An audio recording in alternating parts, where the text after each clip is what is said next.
Bueno, vamos a empezar. Estamos empezando a grabar también. Buen día a todos. Buen día a Jeremy, nuestro invitado de lujo de hoy. Quería hacer dos anuncios antes de empezar. Uno es, vamos a poner en unos momentos más, voy a copiar en el chat una dirección de correo para los que quieran recibir más información sobre las actividades del taller de Historia Global, grupo que ya llevamos unos cuantos años reuniéndonos. Entonces, los que quieran recibir más información y los que quieran quedar integrados a una lista de correo para recibir más información a futuro, van a poder escribir a esa dirección que voy a copiar. El segundo anuncio es un poco el mecanismo de la sesión.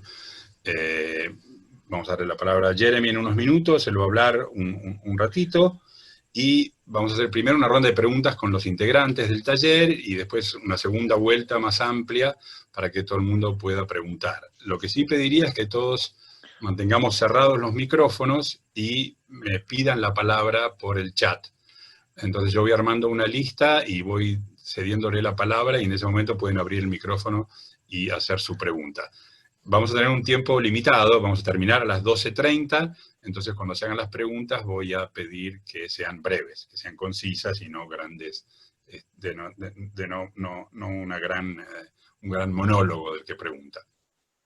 Bueno, es con muchísimo gusto que recibimos hoy a Jeremy, un viejo conocido, un gran amigo de la Argentina y de la historiografía argentina, y un actor importante en la historiografía argentina, y a su vez un actor importante en la historia global. Jeremy, además de profesor de historia en el Departamento de Historia de la Universidad de Princeton, es el director del Global History Lab, ¿no? Creo que se llama así, Global History Lab de Princeton. Ha escrito sobre historia global, ha participado en debates y discusiones sobre historia global, así que es un lujo tenerlo hoy con nosotros. Y le estoy especialmente agradecido además porque uno de los puntos en los que hay consenso entre la gente que ha escrito sobre historia global es el rasgo particular que establece el dominio de la lengua inglesa en la producción, que ha puesto en riesgo que la historia global se convierta en un emprendimiento anglosférico solamente, y el hecho de que Jeremy esté hoy hablándonos en español muestra su ductilidad por una parte, pero al mismo tiempo su voluntad por romper ese rasgo peligroso de la historia global, y que es importante marcar la importancia de que la historia global se abra a esta idea de que hay más idiomas en los cuales se la escribe, se produce y se discute. Así que por esto mismo también doblemente agradecido a Jeremy, y le doy ya la palabra para no ocupar más tiempo. Jeremy, muchas gracias por estar con nosotros. Adelante. Mil gracias, Eduardo. ¿El micrófono está prendido? ¿Qué? Mil gracias. Obviamente el artículo que se había distribuido fue escrito en otra coyuntura global. Y solo me di cuenta que el nombre de nuestra sesión hoy, ¿cómo es? La historia global, ¿qué significa hoy? En el medio de esta situación, la pandémica absolutamente globalizada, refleja justamente las multiplicidades de significados de una crisis económica, una crisis de salud. Podríamos tal vez dedicar unos tiempos a reflexionar sobre eso. Tengo solo unos apuntes para iniciar una discusión entre nosotros, tantos amigos y colegas y exalumnos. En mi pantalla es very emotional. Bueno, para comenzar, hablaré de mis pasos dentro y hacia la historia global. Primero, después unas reflexiones sobre el estado del debate en los últimos años, y terminar con unas reflexiones sobre nuestra coyuntura, especialmente cuando se trata de la enseñanza o qué significa la enseñanza, o tomar una perspectiva global hacia la historia en un momento actual. Y con eso terminaría con unos ideas o iniciativas que habíamos lanzado dentro del laboratorio para enseñar en campamentos de refugiados en África y el Medio Oriente. Ok. Mi pasaje por este campo, que ni siquiera existía hasta unos muy pocos años, y deberíamos repetirlo, que la historia global, la llamada historia global, es muy recién, muy contestable, debería ser contestable y muy fluido. Cuando inicié ese pasaje personal, obviamente empecé como un historiador de América Latina, más que todo dedicado a la historia argentina en un contexto conectado y comparativo. Cuando hice mi doctorado con Eduardo en Oxford, me había dedicado a la historia comparativa, historia económica comparativa, en una tradición con Hilda y con otros de imaginar el crecimiento de sectores agroexportadores relacionados con el mercado mundial. O sea que no había una necesidad de elegir entre escalas. Y ni siquiera, de lo que me acuerdo, había un debate, aunque tal vez se debería haber debatido. Evidentemente la cuestión, o esas cuestiones que habíamos planteado en los años 70 y 80 fueron programados hacia una preocupación por cuestiones de desarrollo, digamos, en términos generales. Y evidentemente en esos años, haber vivido unos 4 años en Buenos Aires, en esa época hacía lo que llamamos ahora la historia global, de una perspectiva muy, de una perspectiva, digamos, cuando llegué a los Estados Unidos, una perspectiva marginal, ¿no? Que la historia global tenía un significado sin haber tenido todavía esa nomenclatura. Era una historia de sociedades periféricas relacionadas con sectores o dinámicas dirigidas desde otras zonas. Cuando llegué a los Estados Unidos a los principios de los 90, desde una perspectiva de historia latinoamericana, lo que en pocos años se llamaría historia cruzada o conectada, histoire croisée, me encontré, fue mi primer paso a vivir en los Estados Unidos. Me invitaron a participar en la escritura o de diagramar, imaginar, escribir un manual, un texto de historia del mundo. O sea, que las palabras historia global todavía no existían en esos años. La terminología de la globalización todavía no existía. Se llamaba Historia del Mundo, World History, que venía como una alternativa a lo que se llamaba en otra época la historia universal.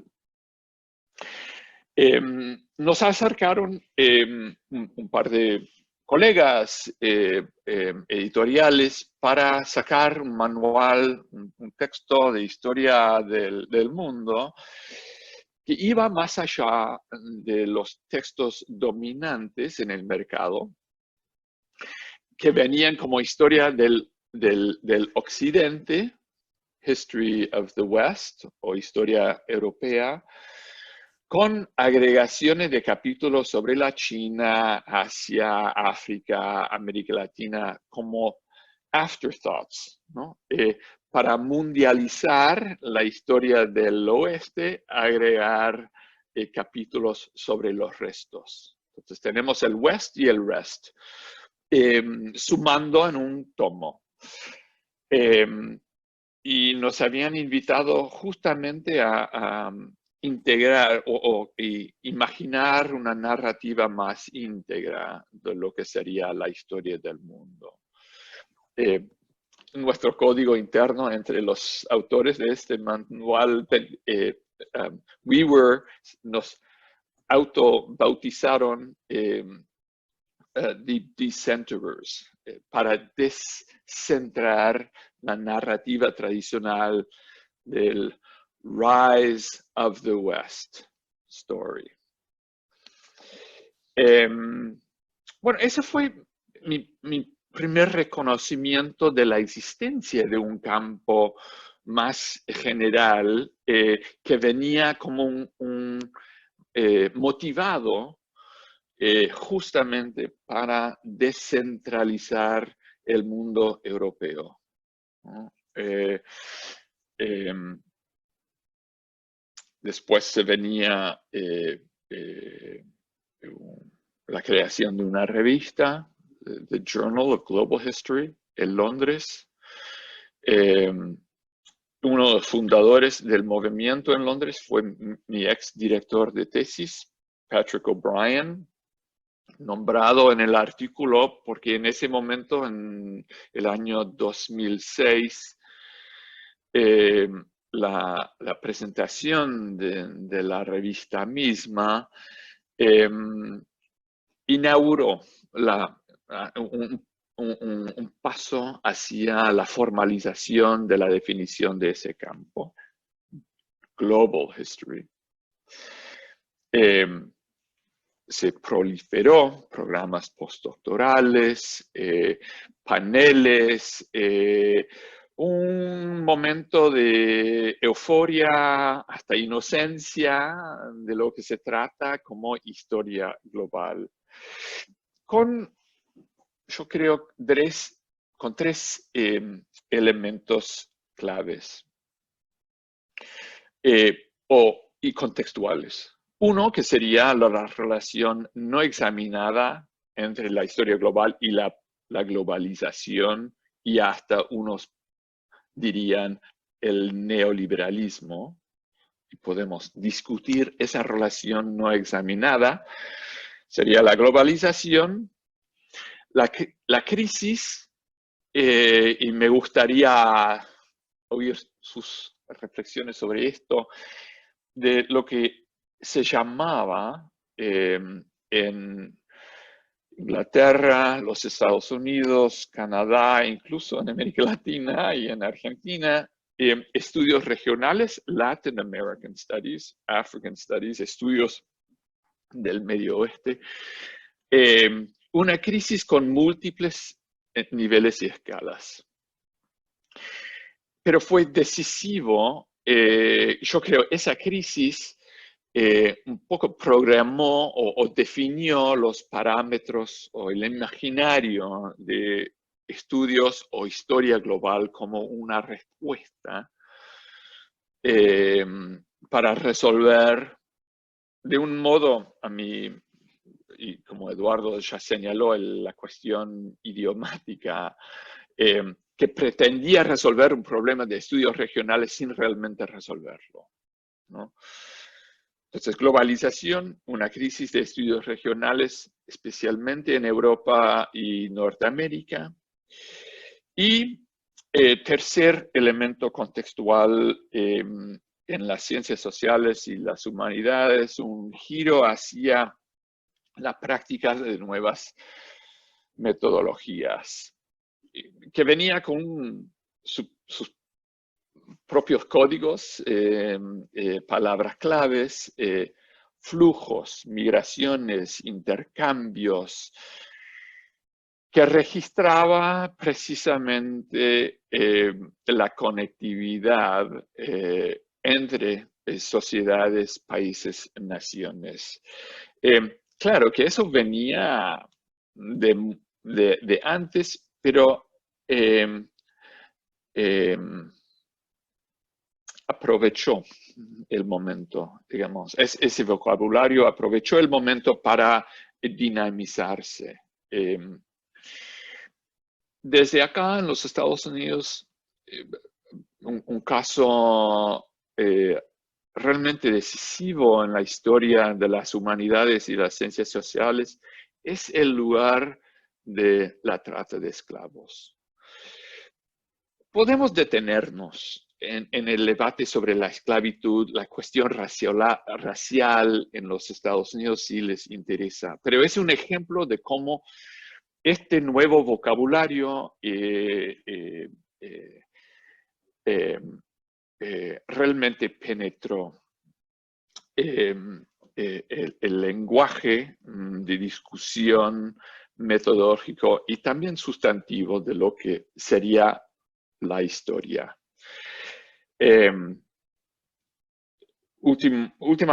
La última cosa sobre esta cuestión de estos nuevos giros metodológicos ahora, y podemos volver a esto, hay una enorme discusión, debate, hasta realmente ha sido un debate desde mi llegada ambivalente a los Estados Unidos. Es un debate realmente feroz sobre lo que se llama, una cosa que había lanzado el New York Times el año pasado, el 1619 Project, sobre la centralidad de la esclavitud en la narrativa nacional.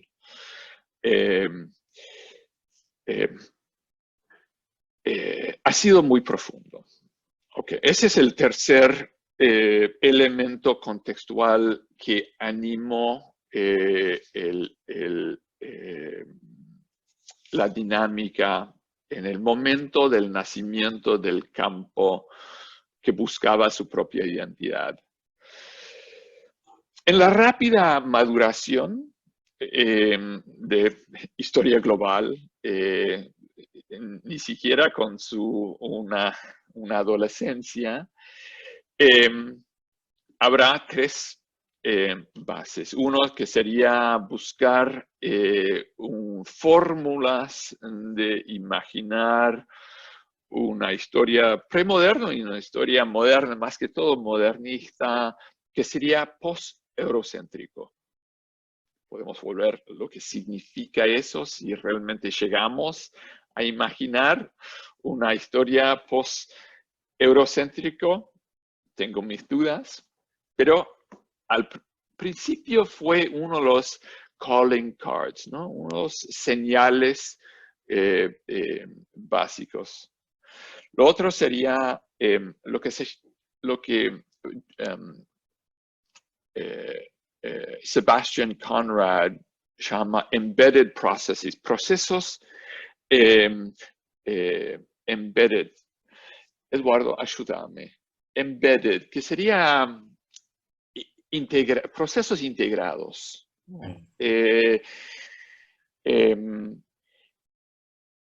el tercero es traspasar el nacionalismo metodológico. Son tres líneas de formatear el campo más o menos aceptados, pero con consecuencias inesperadas. Y volveré hacia algunas.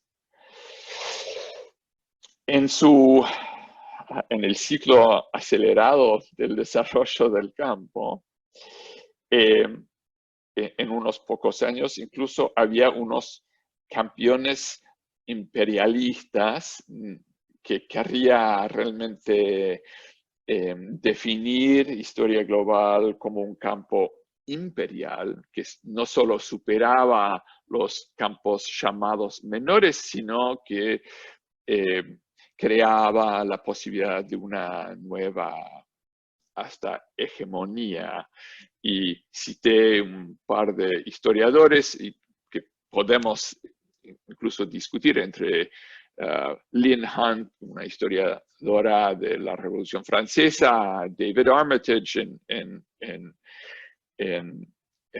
Harvard, y en el caso especialmente de Armitage y todo un sector de historia imperial inglesa, ¿no? Veía como lo global una oportunidad para desprovincializar la historia británica y proyectarlo en una nueva escala, digamos, global. Y venía con eso, Eduardo ya lo señaló, acusaciones de anglocentrismo, de que historia global es nada más que historia imperial británica. Acusaciones justas y a la vez exageradas, aunque podemos volver a discutir eso. Confieso que aunque participé incluso en los momentos iniciales, sin saber que eran momentos iniciales en el desarrollo del campo, mis dudas todo el tiempo. Durante todo el paso en la narrativa del mismo campo. Por un lado, por haber elegido por haber señalado la importancia de sujetos, sectores, incluso vocabularios privilegiados. Por ejemplo, énfasis en lo móvil y no la inmovilización como dinámica de la historia global. Incluso el olvido de la propia inmovilización que implicaba la globalización. Entre los privilegiados, obviamente, la cuestión de quién puede hacer historia global, me imagino que es, bueno, ya lo sé que es un debate. Me acuerdo que cuando Sven Beckert vino a Princeton para presentar su libro sobre algodón, seguramente es un libro que ustedes habrán o posiblemente habrán discutido. Un grupo de historiadores de África le preguntaron, ¿y nosotros qué hacemos? ¿No? ¿Cómo hacemos la historia global si no tenemos acceso a fondos, archivos, toda una serie de presupuestos literalmente y figurativamente de cómo se puede hacer historia global? Y me acuerdo que la respuesta de Sven ni siquiera se le había ocurrido, ¿no? Que su forma de hacer historia global implicaba la creación de nuevas jerarquías académicas. También podemos volver a eso. Entonces, la cuestión de nuevas jerarquías y privilegios en el club de historia global. Segundo, y eso me preocupaba mucho, el fervor de traspasar el nacionalismo metodológico implicó una confusión entre no ser nacionalista metodológico y declarar la irrelevancia de la categoría de la nación. No son la misma cosa. Y el trato de la nación, a mi juicio, fue muy problemático. Como sabremos, la misma globalización resignificó la nación. Y la elección de Trump en 2016, hace un par de años, nos forzó a recordar que la nación también pueda servir como lenguaje de resistencia contra un modelo de globalización.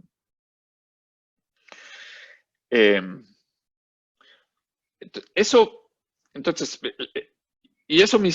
me hizo recordar, como había empezado, en el posicionamiento marginal de cómo algunos de nosotros habíamos entrado al mismo campo y posiblemente olvidado ese espíritu, esa forma de imaginarlo originalmente. Podemos volver a discutir eso. Yo creo que esos dos blind spots,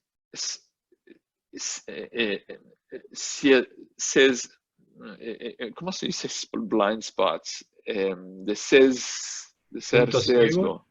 Punto ciego. Punto ciego. Creo que nacen de una fuente compartida que sería la relación no examinada entre historia global y la globalización. Globalización como aparato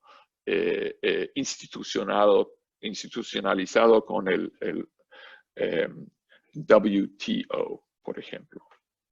Bueno, vino el shock de 2016, que desde acá obviamente fue registrado con la elección de Trump y el fervor del discurso antiglobalista.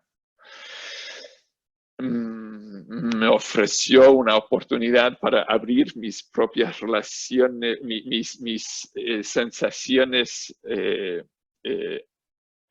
ambivalentes hacia mi propio campo, si podría llamarlo como mi campo.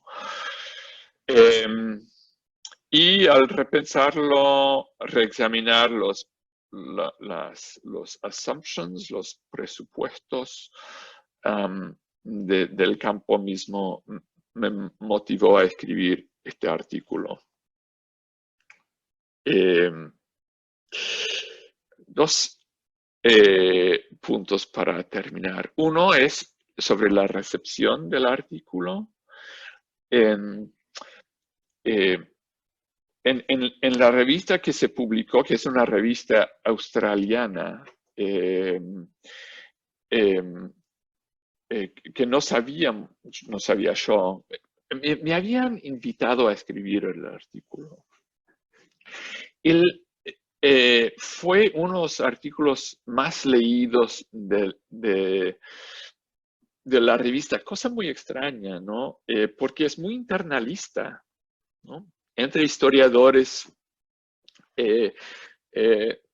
compartir nuestras dudas y relaciones contradictorias, que un público más amplio pueda ser interesado. Pero obviamente el artículo sirvió como mecanismo a la vez para abrir cuestiones sobre no solo historia global, sino toda una familia de debates alrededor del lugar en la narrativa global. The importance of place. en las 2 semanas después de la publicación del artículo, por ejemplo, cosa que realmente provocó un debate al costado, más que 30,000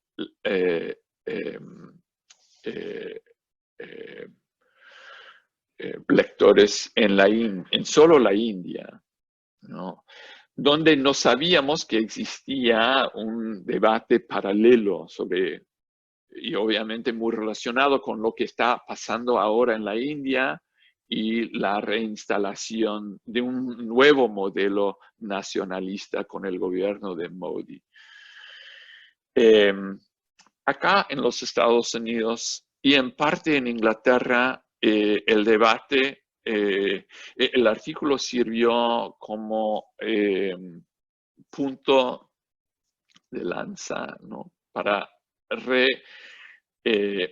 inscribir la centralidad de los estudios regionales y la importancia de la enseñanza de lenguas, por ejemplo.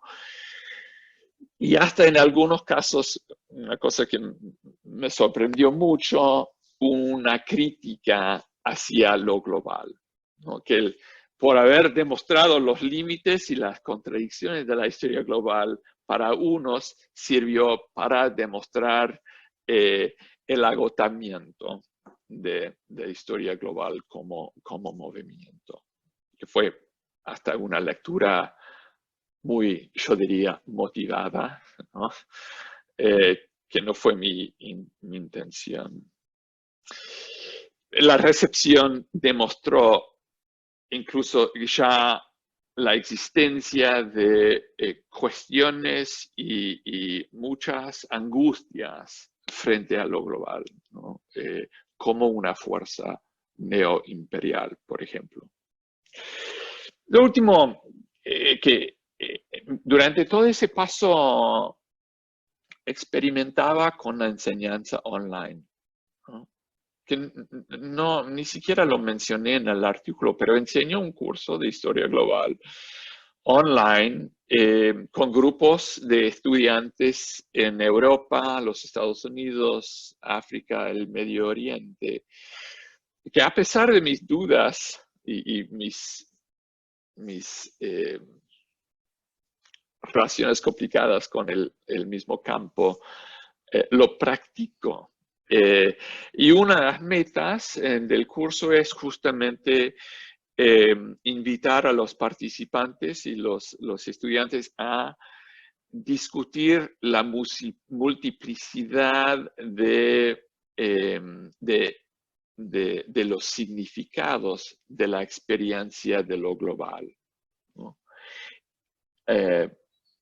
No le quiero aburrir demasiado con ejemplos de cómo funciona, pero ha sido realmente interesante como un laboratorio de discusión translocal, incluso entre campamentos y campuses de universidades. Y ha sido como un experimento en las posibilidades y los límites de nutrir discusiones cosmopolitanismo es exagerado, pero discusiones entre extranjeros para entender mejor las dificultades, ¿no? De compartir, comparar las historias, los relatos translocales.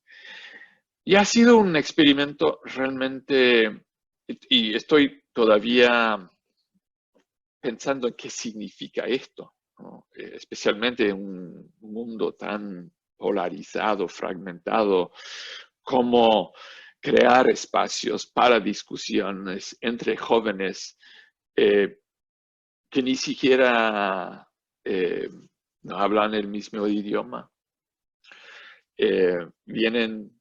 No puedes imaginar las discrepancias entre un estudiante de una universidad como Princeton o Sciences Po en París y un campamento de refugiados en el norte de Uganda.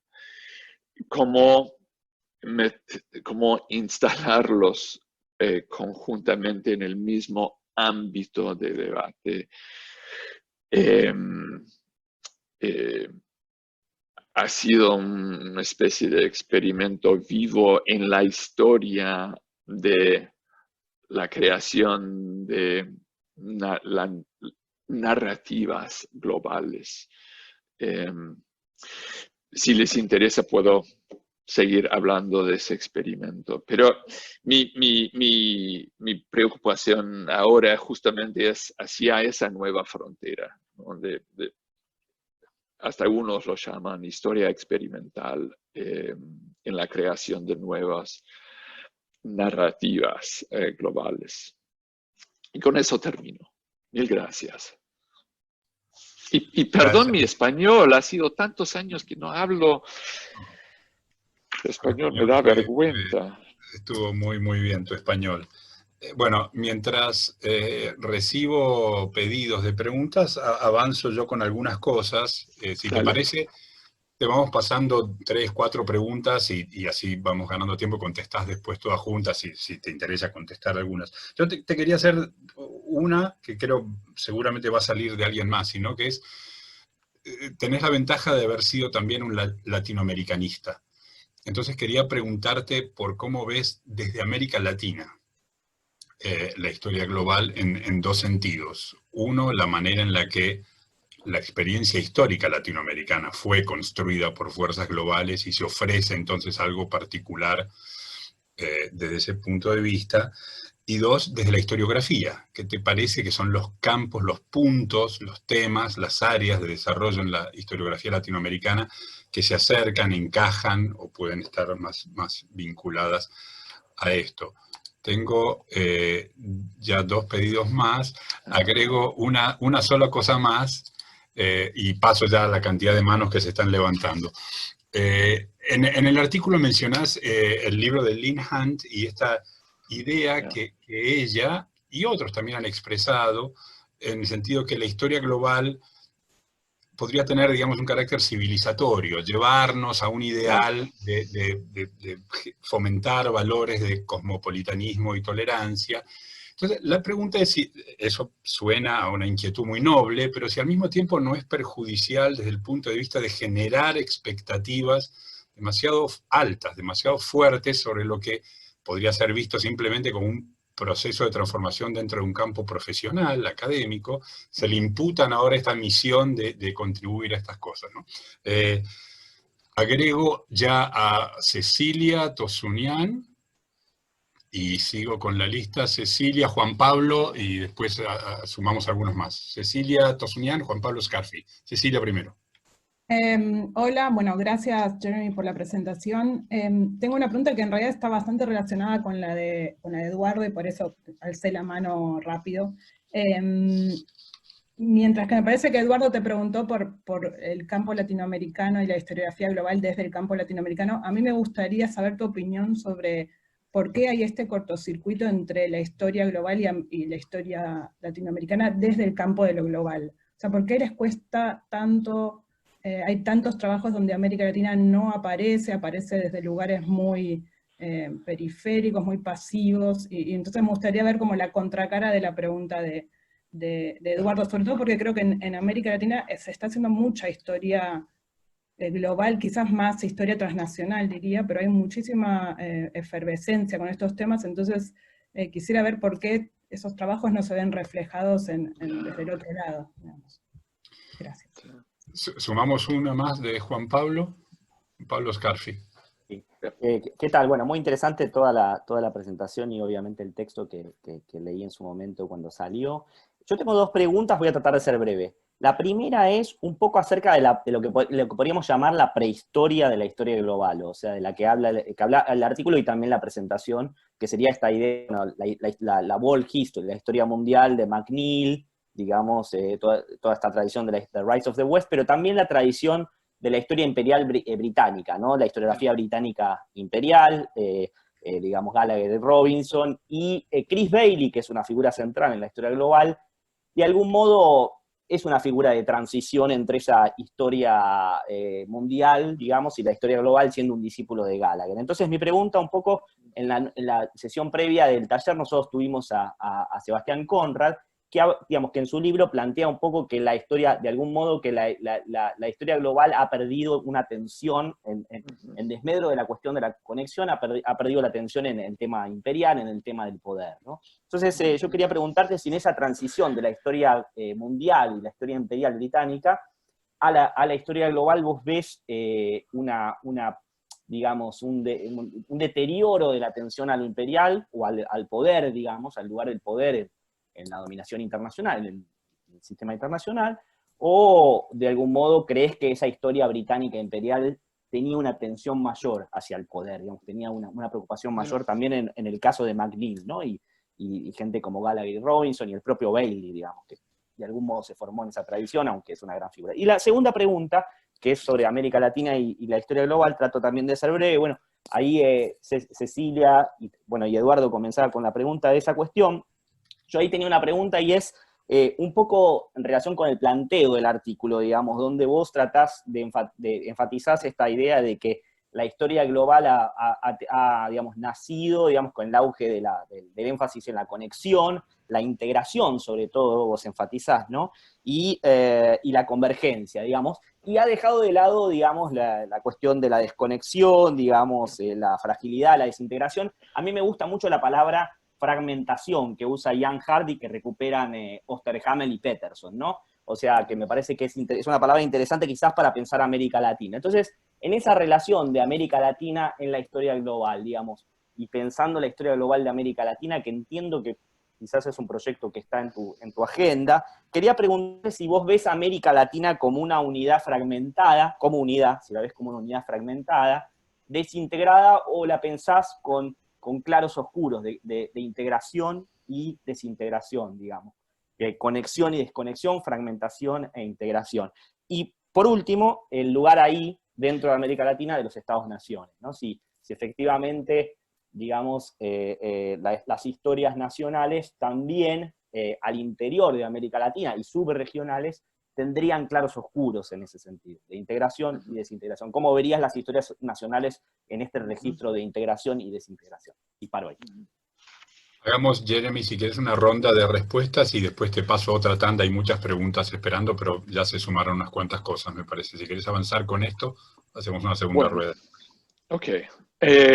No, muy buenas preguntas y no tengo respuestas muy articuladas para todas.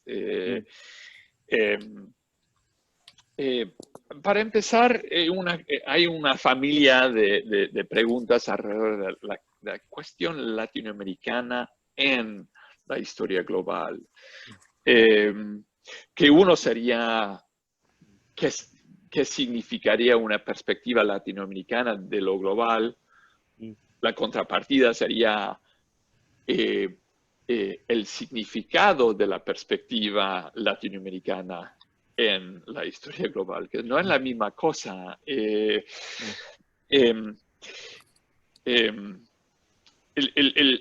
La pregunta inicial de Eduardo sobre el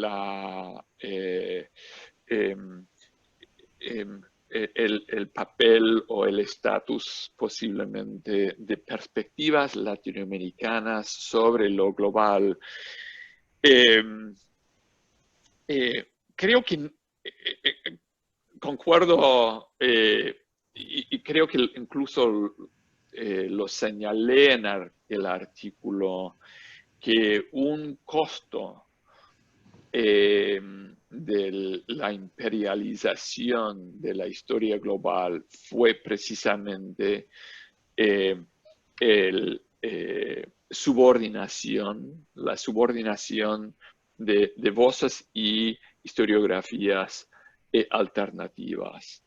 En el nombre de crear una historiografía más cosmopolita y pluralista, creó a la vez ciertas jerarquías. Y volveré a esa palabra cuando vuelvo a la pregunta de Juan Pablo. como empecé mi presentación, se venía incluso un repertorio de historia global latinoamericanista, obviamente anclado en modelos y herencias de la dependencia, por ejemplo, que argumentaba un modo de pensar lo global, sin usar, obviamente, esa palabra. Internacional fue más bien la palabra clave para imaginar relatos que conectaba sociedades con otras, donde el poder y la desigualdad es íntegro a los mecanismos de conexión. Creo que eso, y por eso querría señalar la relación no examinada entre globalización como horizontalización y historia global, el vocabulario y el modo de narrar lo latinoamericano fue difícil integrar y acomodar, ¿no? Porque se hablaba mucho más de explotación, desigualdad, cuando la historia global quería hablar de conexión, flat world narratives.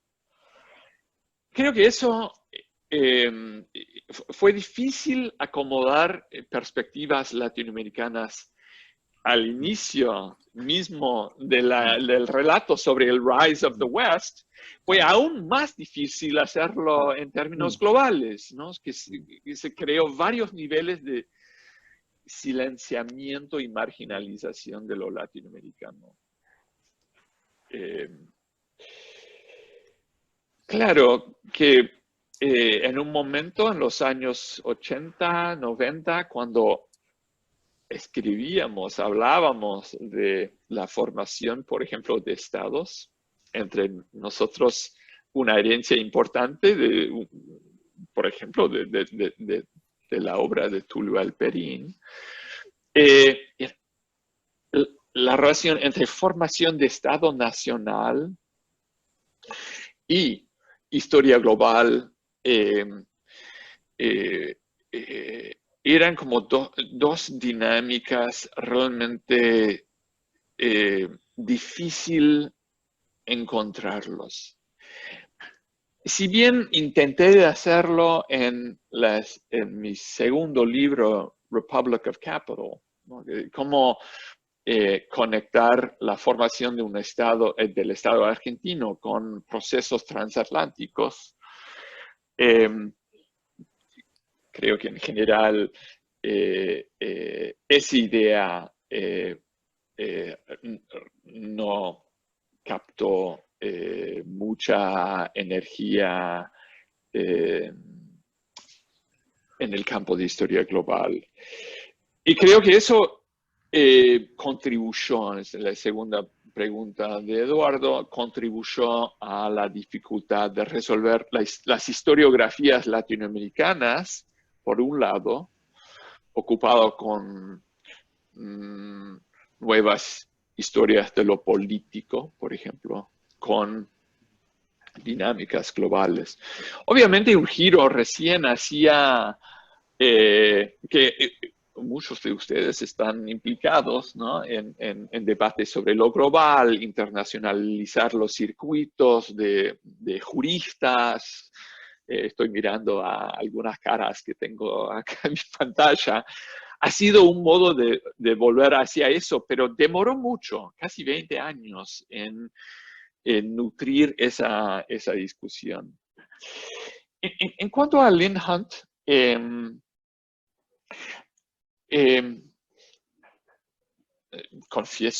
puedo confesar acá que fui un poco injusto en el trato de su libro, que es un libro que me gusta mucho.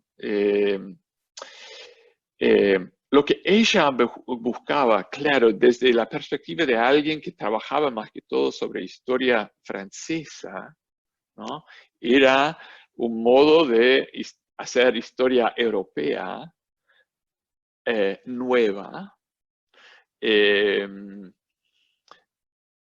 pero no se le había ocurrido justamente esa otra contrapartida, que es la nivelización, horizontalización de la relación entre historiadores y una agenda que ella tiene, que me parece muy importante, provocativa, que la propia práctica de historiadores tiene que cambiar para adecuarse a global world, sería la colaboración, ¿no? Transfronteriza entre historiadores.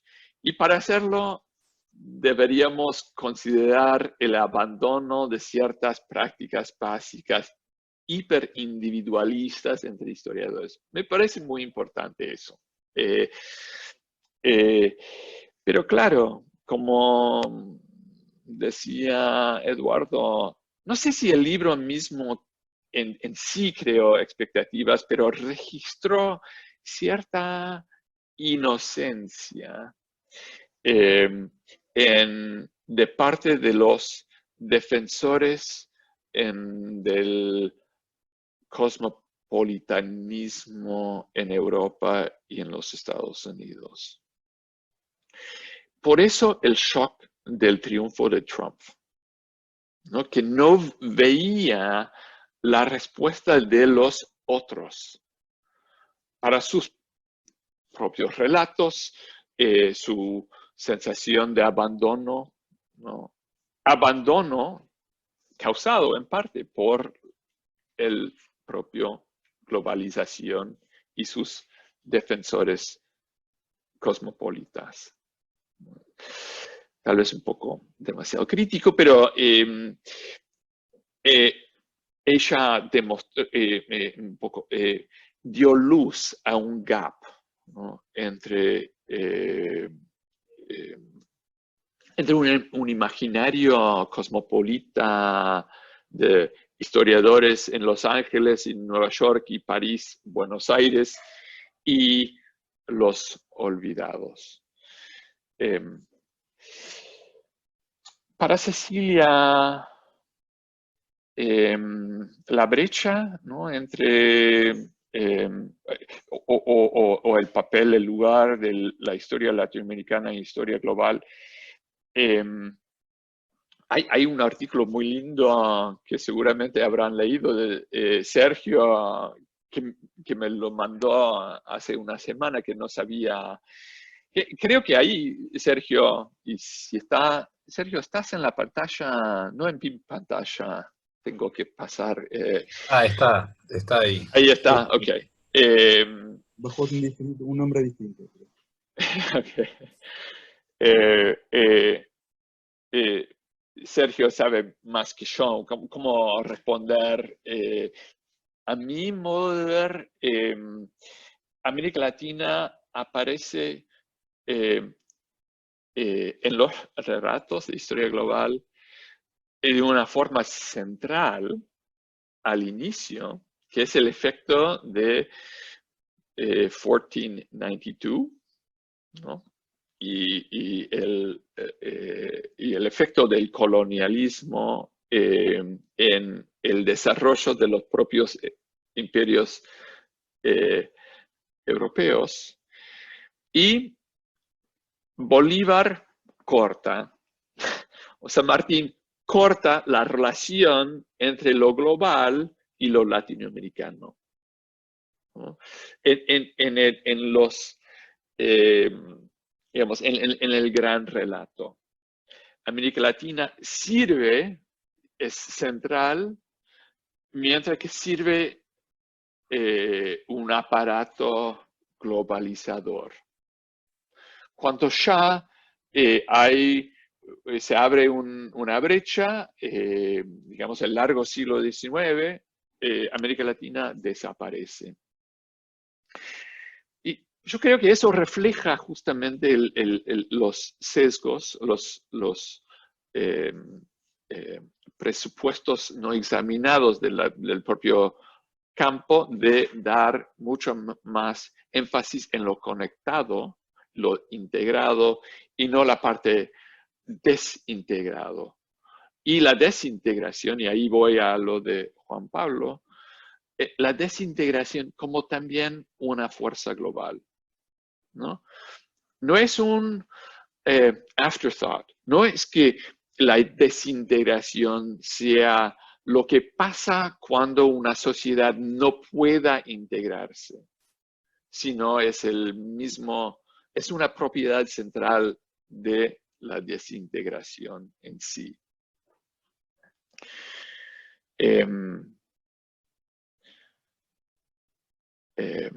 Por eso fragmentación, desintegración, y no solo fragmentación como breakup, sino fragmentación como reconstrucción de jerarquías globales, ¿no?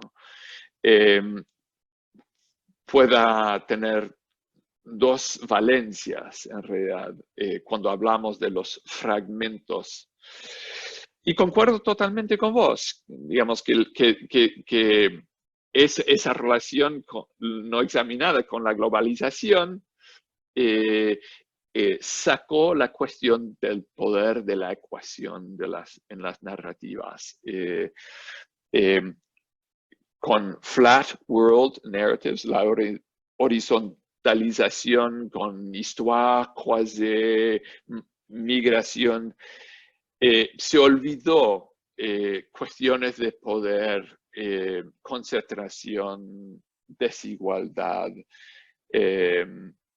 Entonces, Bailey, que es una figura, como decís, central en el desarrollo del propio campo, habla de en el primer libro del nacimiento ¿cómo se tradujo al español? Se tradujo el libro al español, creo.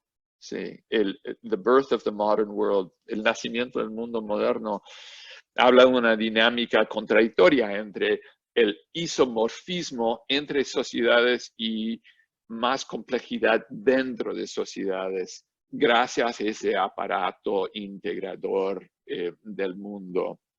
Pero nunca habló de justamente lo que Ken Pomerantz había señalado, que es un inicio de un proceso de, él lo llama divergencia, uno podría decir jerarquía. No existe para Bailey jerarquía global. Irónicamente, a mi juicio, porque es un historiador del Imperio Británico en la India, ¿no? Que si hubo un mecanismo violento de integración y coacción, fue justamente la experiencia inglesa en la India en el siglo XIX. Bueno, con eso termino. Otra ronda, Eduardo. Sí, otra ronda. Espero que no estés cansado todavía. No, estoy bien. Voy a leer algunas preguntas. Han llegado 2 o 3 preguntas que puedo leer y después le paso el micrófono a Andrea Liuk, Álvaro Fernández Bravo, Sergio. Hay varias personas para decir. Te leo 2 o 3 preguntas rápidas. Ana Gómez hace una pregunta interesante. ¿Cómo relacionar la historia global con la arqueología a partir de la circulación de ideas, técnicas y estrategias de consumo, partiendo de los objetos? Es decir, podemos vincular la historia de la cultura material con la historia global a través de la arqueología. Esa es la pregunta de Ana. Yeah. 2 preguntas de 2 colegas de San Andrés. Roy pregunta, una pregunta bien importante para los que estamos enseñando. ¿Cómo fue tu experiencia de enseñar un curso de gran escala para un público global? ¿Y qué balance haces de esa experiencia? Y Lisa Ubelacker pregunta, y no usa el micrófono porque creo que está con otros ocupantes en la casa haciendo ruido. Entonces, La pregunta es, tu artículo inicial que discutíamos, del artículo de Ian, fue una respuesta a la llegada de Trump, Brexit, el resurgimiento de los nacionalismos. ¿Cómo reaccionarías ahora ante la perspectiva que la historia global reaccione ante esta realidad de hoy de la pandemia, ¿no? Esto, por un lado, parece subrayar la relevancia de lo global, pero también, dice Lisa, la relevancia de los contextos nacionales y locales. Entonces, ¿cómo ves este momento histórico afectando el campo de la historia global en particular? Bueno, entonces ahora voy a invitar a que abran el micrófono y hagan sus preguntas pidiendo concisión. De vuelta, Álvaro Fernández Bravo, Andrea Liuk, Sergio Serunikov y Martín Marimón, en ese orden. Álvaro primero. Tienes que abrir el micrófono, Álvaro. Sí, ahí. Está. Bueno, muchas gracias por tu presentación, Jeremy, y bueno, un gusto compartir el taller de Historia Global. Bueno, soy un extranjero, ¿no? Porque veo que es una discusión con un alto grado de endogamia disciplinaria. Y yo vengo del campo de los estudios literarios, y en el campo de los estudios literarios hay una larga y bastante también vibrante discusión en torno a lo que en nuestro campo se conoce como literatura mundial. No usamos el término global y hay una discusión importante porque, como ustedes saben, para nosotros los significantes tienen un peso especial, sobre todo la palabra cosmopolitismo. Quiero enfatizar, el término en español no es cosmopolitanismo, sino cosmopolitismo, y hay una bibliografía importante escrita sobre esa discusión, y me da la impresión de que este debate dentro de la historiografía no escucha mucho lo que pasa por otro lado, digamos, ¿no? Entonces eso lo noto, lo observo, digamos, como con cierta sorpresa, porque es la primera vez que vengo al taller de Historia Global y creo que hay un debate importante dentro de la disciplina. Yeah. Y en nuestro campo específico, el debate se abrió en el año 2000, básicamente con Franco Moretti y Pascale Casanova, que publicó un libro importante, La República Mundial de las Letras, que tuvo muchas réplicas, sobre todo desde América Latina y desde latinoamericanistas, en un debate que tiene muchos ecos con lo que escucho acá. Es decir, ¿qué pasa con lo que Silviano Santiago, que fue profesor en Princeton, llamó el cosmopolitismo del pobre? La explosión de los refugiados y la crisis yo soy de los que piensan que la globalización ya terminó, digamos, ¿no? No sé si terminó, pero creo que está en una crisis muy severa, y me pregunto qué pasa con digamos, con estas nuevas etiquetas que proliferan dentro del mercado académico, sobre todo anglosajón y norteamericano. En una época hablábamos de Transatlantic Studies y ahora parece que ha quedado completamente en desuso esa expresión. Y se van renovando, digamos, nuevos productos, nuevas etiquetas, y en el anaquel de la hiperproducción académica global, justamente, en discusiones que tienen en realidad una larga historia, ¿no? Desde los estudios coloniales, los estudios subalternos, y en el campo específico mío, la discusión es en torno al sur global, que es otro campo importante, que no sé si en el caso de los estudios, en el campo de la historiografía, hay algo semejante, ¿no? Así que bueno, mis comentarios, César, gracias. Gracias, Álvaro. Andrea, luego Sergio. Andrea. Hola, Liuk, Jeremy, perdón. hola. ¿Qué tal? Hola, Jeremy. ¿Qué Hola a tal, todos. Andrea? ¿Cómo andás? Muy bien, un placer, como siempre, escucharte. Una pregunta que tal vez es muy básica y provocativa, pero creo que es la que están haciendo a todos los que han salido a enarbolar la camisa de la historia global. ¿Qué es lo que vos definirías como realmente lo global en la historia global, ¿no? Porque a partir de tu artículo surgieron varios, incluyendo, no sé, Giovanni Levi, el 2019 en Past and Present, y eso me parece a mí que cuando uno lee todo esto se termina como perdiendo, ¿no? Como una encrucijada. Me gustaría escuchar esa reflexión. Y segunda, muy atado a lo que ya plantearon, vos hiciste ese artículo, lo dijo creo que Eduardo, en una coyuntura muy específica para los Estados Unidos. Hoy estamos enfrentando otra crisis global, y yo coincido con vos, por ahí por más venir historia económica, historia empresarial, donde esto se viene discutiendo de otra manera desde hace mucho tiempo. ¿Cómo te imaginas que los historiadores podemos participar en este debate entre historia global y globalización? Deglobalization, globalization. Hoy el The Economist acaba de publicar con esas portadas, si has COVID-19 killed globalization, ¿cómo te imaginas, porque por supuesto que va a haber impacto, pero cómo te imaginas que se podrían articular estos debates? Y una idea más, hay muchos globascépticos, en América Latina creo que el impacto es limitado, con Sergio te podrá contar más, está Hilda, está Juan Pablo, Eduardo. Cuando hicimos ese evento en 2014 nos notamos mucho escepticismo entre los historiadores, pero también del otro lado hay otros que se podrían llamar como global only, ¿no? Que sobreactúan la globalización. Entonces, ¿cómo te parece que puede generarse ese diálogo desde y particularmente que los historiadores podamos participar? Esas serían mis dos preguntas. Yeah. Gracias, Andrea. Dos más, Sergio, Jeremy, y ahí te pasamos la respuesta. Sergio y Martín Marimón.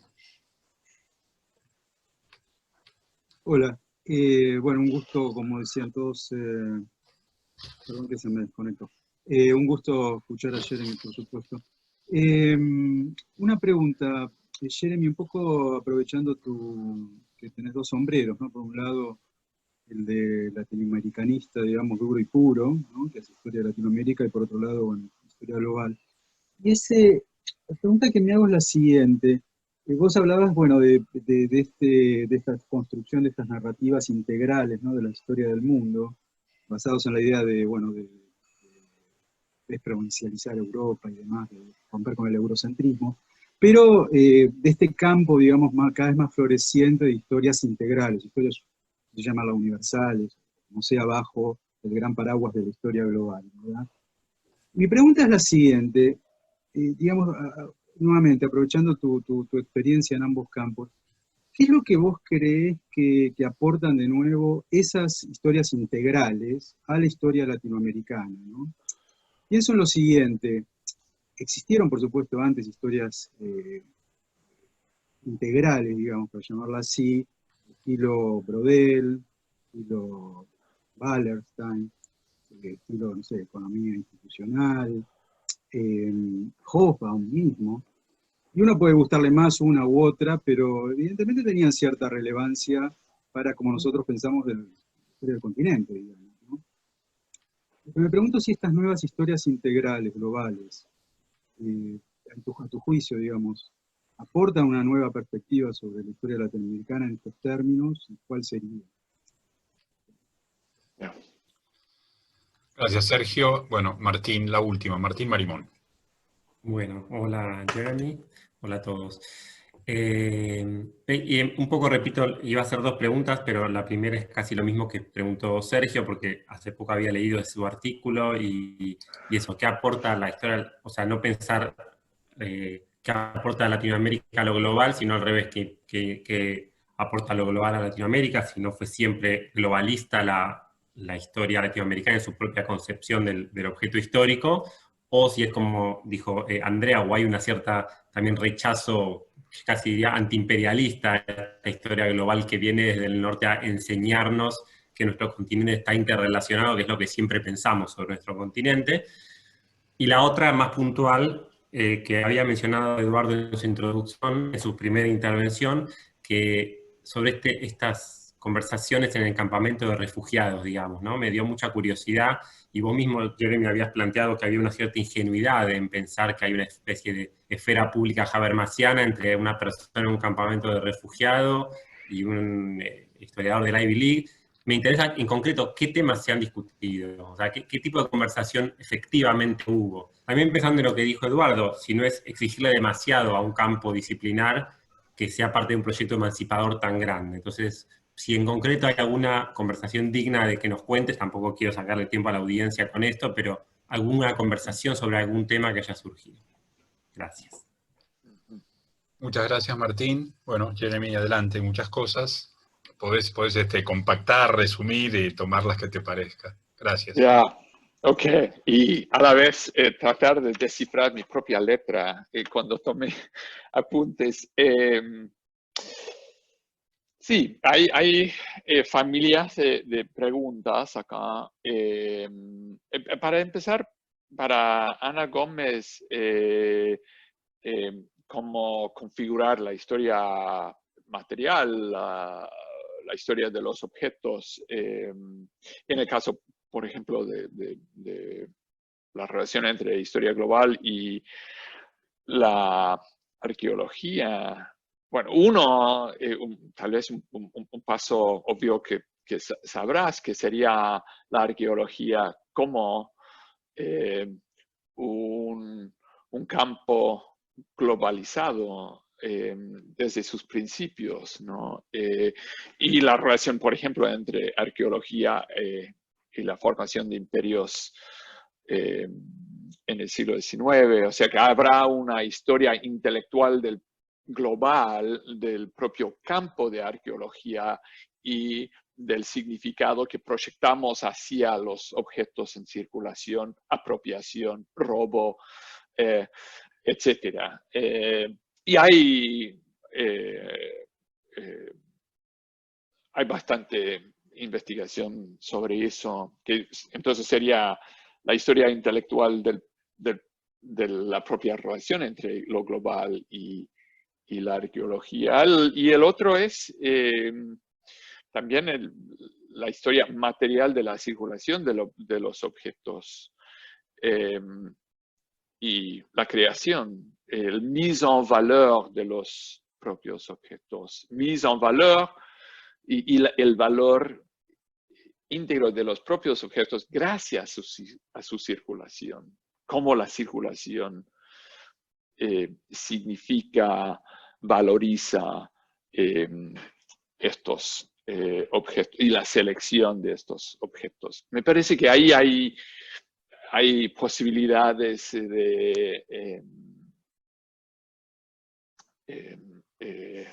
muy ricas, ¿no? de imaginar la relación entre los dos. Roy me preguntó sobre la enseñanza y las escalas globales y nuestras enseñanzas locales, ¿no? Muy situados hasta hace un mes, cuando nos deslocalizó el efecto de esta pandemia. Para ser francamente y absolutamente personal, enseñar, mi experiencia al menos, es enseñar historia global a mis estudiantes acá. Y no sé si es una experiencia muy particular a Princeton. Abro la pregunta a todos ustedes, pero es muy difícil. Lo encuentro para mí muy difícil. No hacer ponencias y discursos para los estudiantes, pero conectar con ellos. Incluso en los, como sabrá Álvaro, por ejemplo, que enseñó acá en Princeton, cuando terminamos un curso acá, recibimos reviews, ¿no? De los estudiantes. No sé si te acordás de esas pesadillas, Álvaro, pero siempre los reviews, después de haber terminado un curso de historia global, digamos, los likes son muy inferiores a mis likes para enseñar historia latinoamericana o incluso historia argentina, que son categorías mucho más familiares para los estudiantes. A pesar de la globalización, la historia global no es no reconocen la misma categoría. Y la existencia y el imaginario de los propios estudiantes sigue siendo, yo diría, bastante provincial. Les cuesta mucho. Es un campo muy difícil enseñar. No sé si, Roy, estás en la pantalla. Solo tengo unos 30 o... Si eso es lo que me preguntaba sobre la relación entre enseñar una escala global para estudiantes mixados, pero al menos para americanos me resulta súper difícil. Para ellos, la globalización es una. Y voy a volver a eso. Cuando hablo de las preguntas de Álvaro y de Sergio, y cuando intento de enseñar historia de las fragmentaciones, historias de desigualdades, los americanos no reconocen esas narrativas. Tal vez más fáciles para los argentinos, ¿no? Que hay una experiencia desde lo que Beatriz Sarlo creo que lo llamaba los sincretismos de las periferias en los Estados Unidos, todavía muy comprometidos hacia una historia progresista de lo global. Mi experiencia es de frustración, pero una frustración fructífera, digamos. Tal vez cambiaría eso para la pregunta de Lisa, cambiaría hoy, gracias a esta epidemia. Veremos. Incluso este verano enseño un curso online con 6 núcleos pares, uno en una universidad en Irak, en Mosul, en Berlín, en Tashkent, en Kirguistán, ya no me acuerdo, en 6 lugares conectados. Veremos si las epidemias o la experiencia localizada de una crisis globalizada abre posibilidades para hablar de la historia global sin un compromiso hacia una narrativa triunfalista de la globalización. Terminando con la interrogatoria, como mencionó Andrea, si estamos frente al fin de la globalización. No sé, soy historiador, no tengo capacidad de predicción, pero es una crisis de la globalización, una crisis profunda. Lo cual abre, ahí voy a la pregunta de Sergio y para Martín, para abrir un espacio, una capacidad de imaginar narrativas alternativas de lo global, cosa que era muy difícil hacer frente al discurso triunfalista de la globalización. Volveré a eso en un par de segundos. Concuerdo totalmente con Álvaro, esto es muy endógamo. Escribí el artículo con la idea de hacer una historia política del campo, de historia global, frente a Brexit, Trump, Le Pen, Bolsonaro, etc., ¿no? Y que los historiadores tienen que tomar responsabilidad de crear relatos en nuestros momentos. Y que las herencias o los presupuestos dentro del propio campo nos habían limitado sin saberlo, ¿no? Y que habrá posibilidades de cruzar las fronteras disciplinarias. Concuerdo totalmente. Andrea, ¿qué es lo global? bueno, eso siempre fue un punto de debate, ¿no? Si el global era un refrito de la historia del mundo, que sería la historia de todo.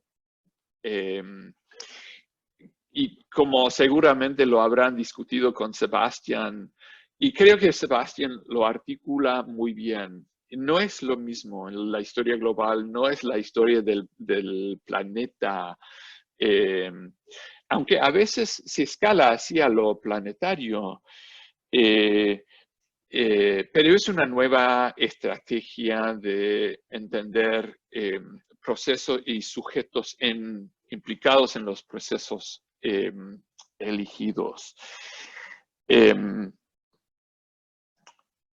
Pero es obviamente una pregunta que habría que plantear siempre en el autopresentación de una historia global. O sea, cuáles son nuestros límites, en inglés, los scope conditions de nuestras historias.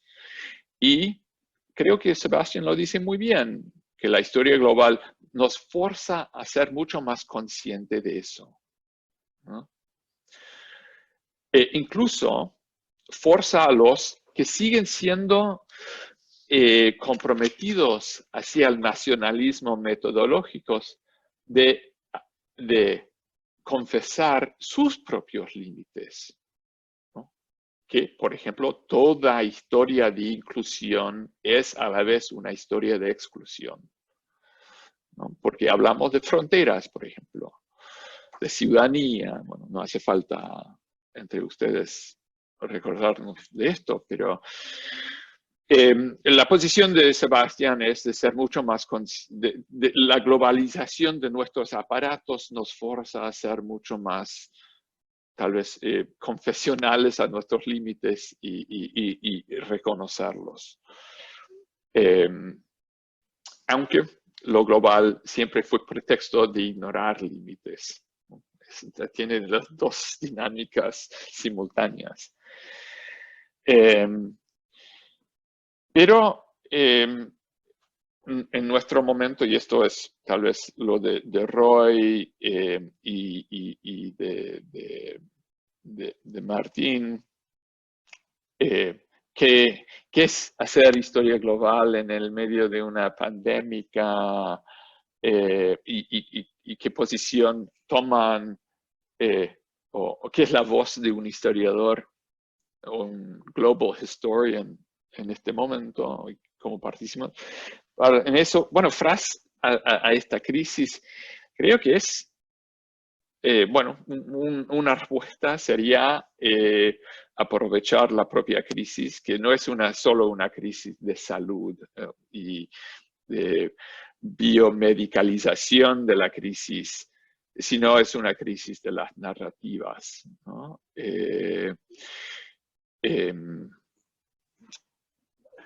Y en eso los historiadores tenemos algunas cosas por decir, ¿no? Y esto va lo de Sergio para América Latina. Concuerdo totalmente que en el formato original de la historia global, América Latina servía como fuente de renta,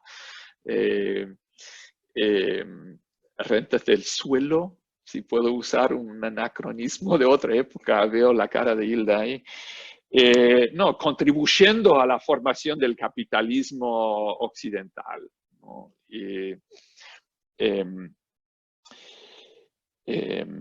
Eso creo que es lo más obvio, ¿no? Pero hay una contrapartida que sería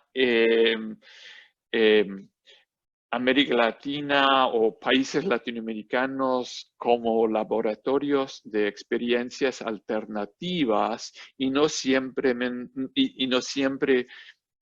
confluyentes con las dinámicas de un modelo de integración global, ¿no?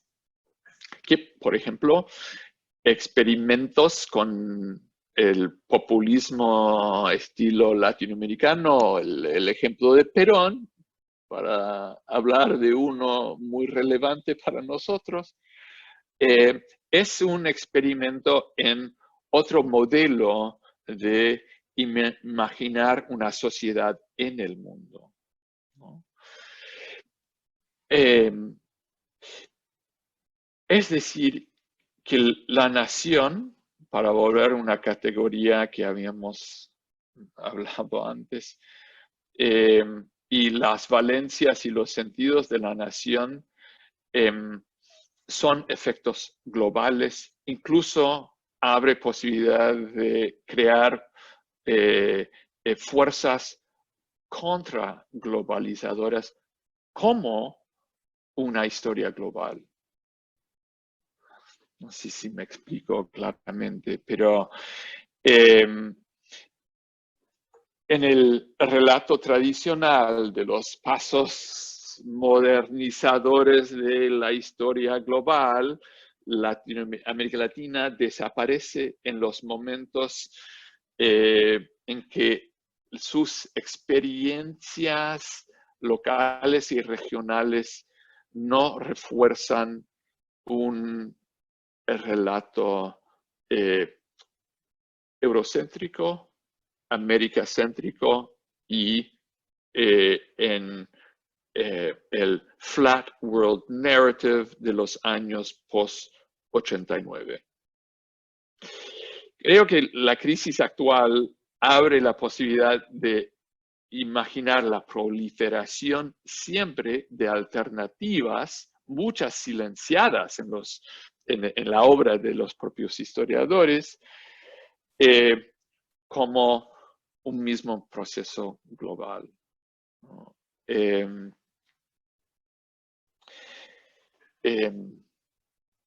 Martín me preguntó sobre refugiados y es un ejemplo de lo que hacemos en el laboratorio, que una temática que discutimos, por ejemplo, y es un eco de lo que acabo de decir sobre la nación o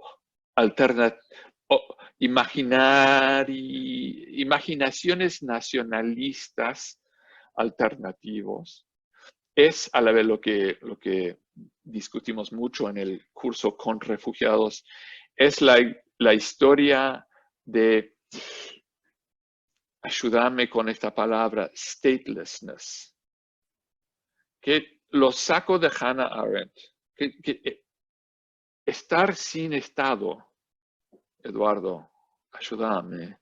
Eso sonó bien, estar sin Estado, ausencia de Estado, sonó bien. Ausencia de ser, statelessness, la condición de no tener Estado, ¿no? O sea, que no tener derechos a tener derechos, ¿no? En la terminología de Arendt, en los orígenes del totalitarismo.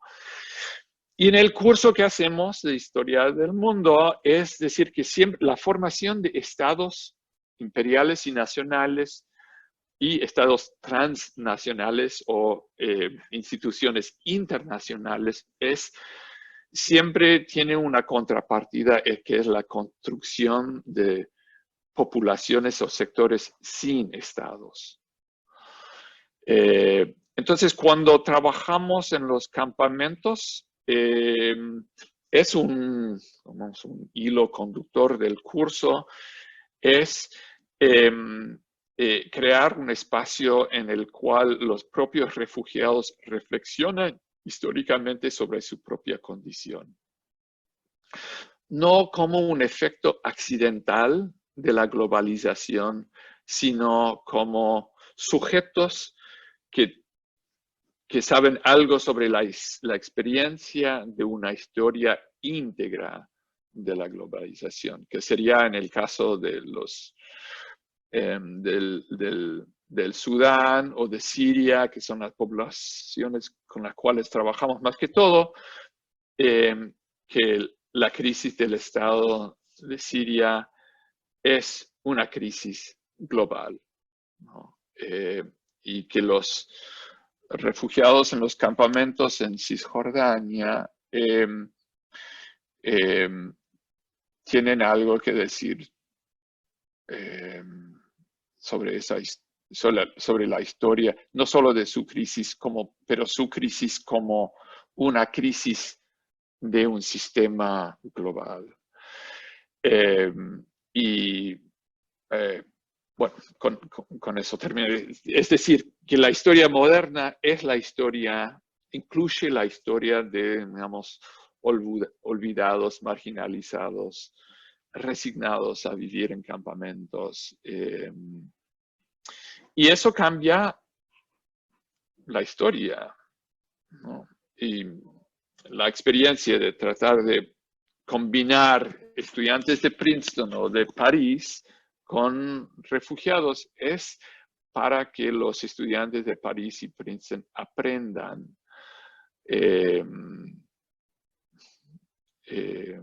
otra historia global, ¿no?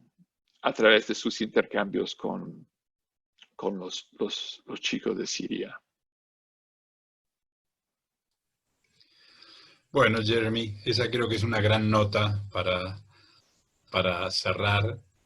Agradecerte esta oportunidad. Ojalá dentro de algún tiempo veamos estos intercambios por Zoom como una instancia nueva de redefinición de relaciones globales y locales entre los colegas latinoamericanos y los colegas del norte, y vos, que sos un híbrido que tiene la ventaja de tener un pie en cada lado. Así que te agradecemos muchísimo. Cuando podamos volver a viajar, te esperaremos en Buenos Aires con un almuerzo, un abrazo, pero mientras nos conformamos con el tradicional aplauso a distancia de cierre de seminario. Y compartir mate. Cada uno tiene que sacar su mate individualmente. Exactamente. Increíble. Bueno, muchas gracias a todos. Nos esperamos en la próxima reunión también. Gracias a todos y de vuelta, gracias Jeremy por esto. Muy bueno. Gracias Eduardo, gracias a todos.